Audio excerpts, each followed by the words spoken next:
مولا علی کرم اللہ تعالی وجہ الکریم نبی پاک صلی اللہ علیہ وسلم کے پیارے ہیں، صحابی ہیں، چچا زاد بھائی ہیں، داماد ہیں۔ حضور صلی اللہ علیہ وسلم نے ان کے فضائل میں جو کچھ فرمایا وہ ان کے لیے سعادت۔ حضرت امیر معاویہ رضی اللہ تعالی عنہ صحابی ہیں، ٹھیک ہے ان کا تعلق بنو امیہ سے ہے، ٹھیک ہے کہ ان کے بارے میں کچھ لوگوں نے جو باتیں کی ہیں سیاسی طور پر کچھ لوگوں نے کتابوں میں لکھا، لیکن آج کوئی آ جائے اور حضرت امیر معاویہ کے خلاف بات کرنا چاہے تو میں اسے یہ کہوں گا کہ وہ صحابی ہیں۔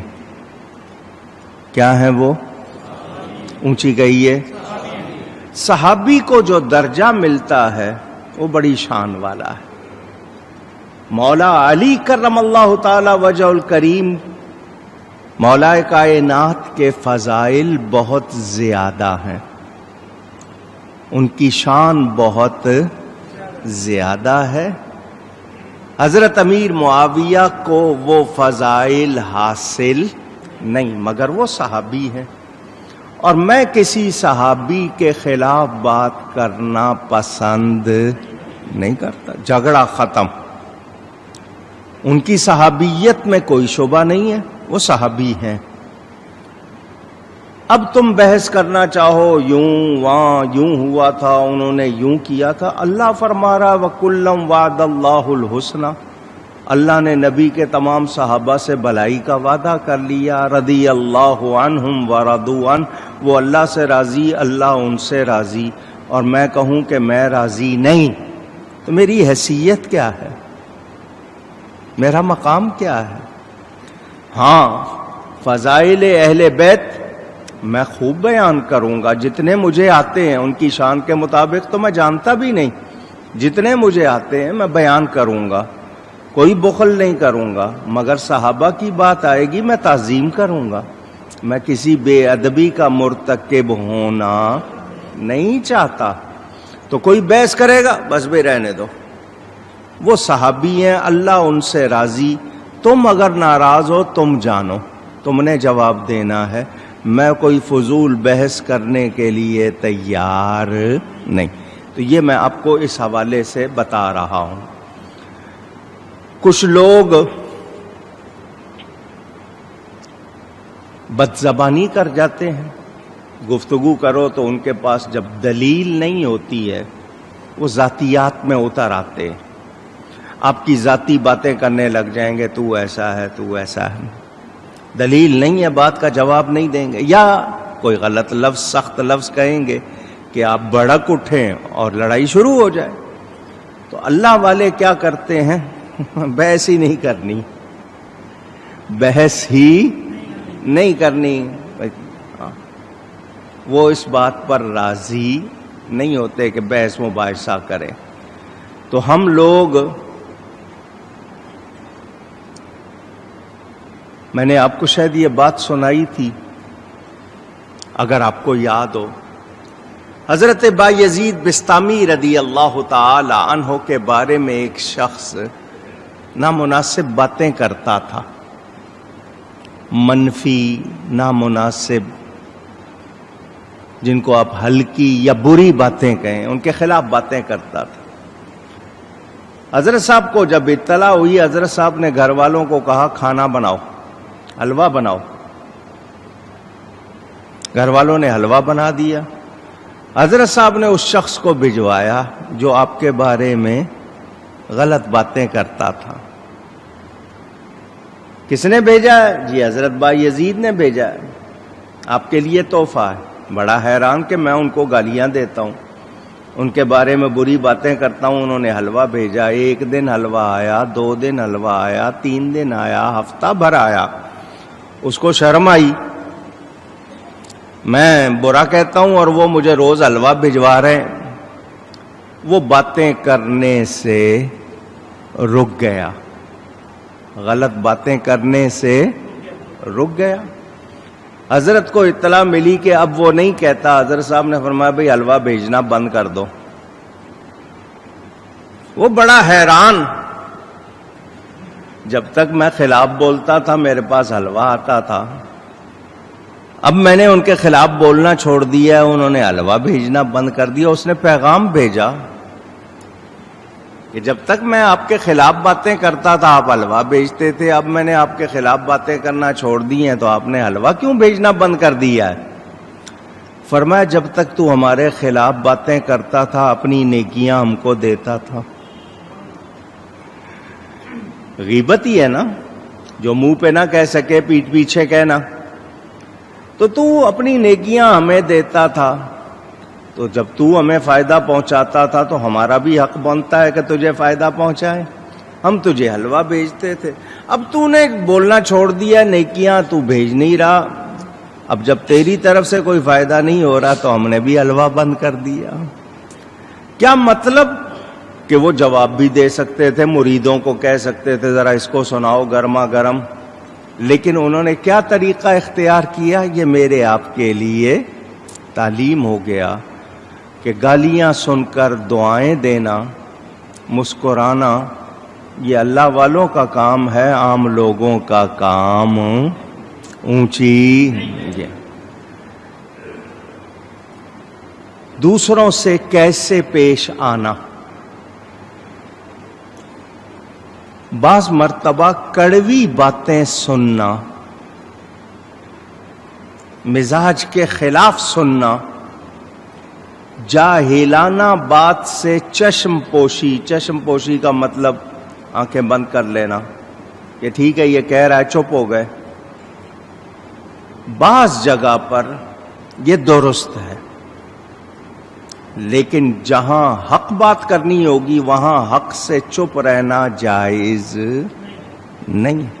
جہاں حق بات بیان کرنی ہے، مثلا میں آپ کو 2-3 مثالیں دیتا ہوں۔ آپ کے سامنے کوئی قرآن شریف پڑھ رہا ہے نماز میں یا نماز کے علاوہ کا مطلب نماز سے باہر آواز کے ساتھ پڑھ رہا ہے اور آپ سن رہے ہیں، وہ پڑھتے ہوئے غلطی کر جائے، کیا کر جائے؟ غلطی کر جائے، آپ کو صحیح معلوم ہے تو بتانا آپ پر لازم ہے۔ امام صاحب غلط پڑھ گئے، پیچھے معلوم ہے کسی کو نہیں بتا رہا، سارے گناہگار ہو جائیں گے۔ جس کو نہیں پتا اس کا معاملہ تو اور ہے، جو جانتا ہے اس نے کیوں نہیں بتایا؟ زیر زبر بدلنے سے معنی بدل جاتے ہیں، اور قرآن میں کچھ مقام ایسے ہیں جہاں زیر زبر بدل دیا جائے تو کفر تک بات چلی جاتی ہے۔ بے دیانی میں بھی کوئی کرے تو اس کو بتانا ضروری ہے، جان بوجھ کر کرے تو حکم اور ہوگا، تو وہاں بتانا ضروری ہے۔ اس کے علاوہ بات کرتے ہوئے کسی نے کوئی غلط لفظ بول دیا، تقریر میں بول دیا، نعت خوانی میں بول دیا، گفتگو میں بول دیا، تو آپ اسے پیار سے الگ سے بتا دیں گے کہ ایسا ہے، تو نے جو کہا یہ ایسا نہیں۔ لیکن جہاں بتانا لازم ہے وہاں چپ رہنا آپ کو گناہگار کر دے گا، وہاں چپ رہنا آپ کو گناہگار۔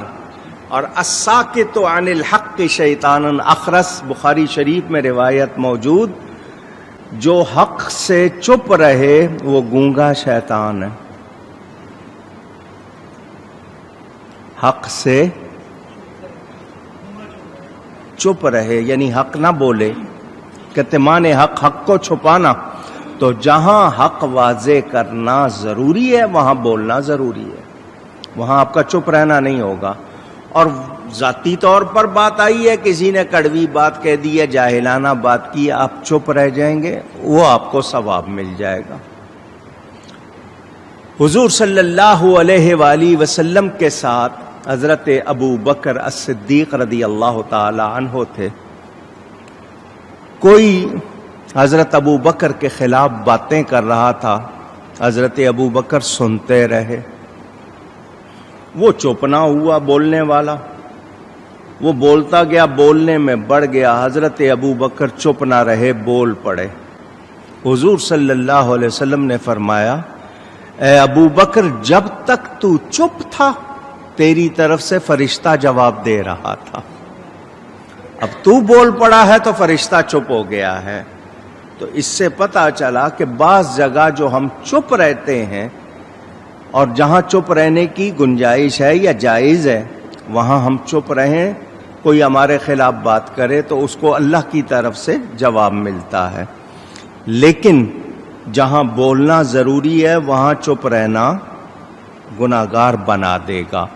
تو وہ کیا ہیں؟ شریعت کے احکام ہیں، جو واضح احکام ہیں، قطعی احکام ہیں، ان میں چپ رہ سکتے نہیں۔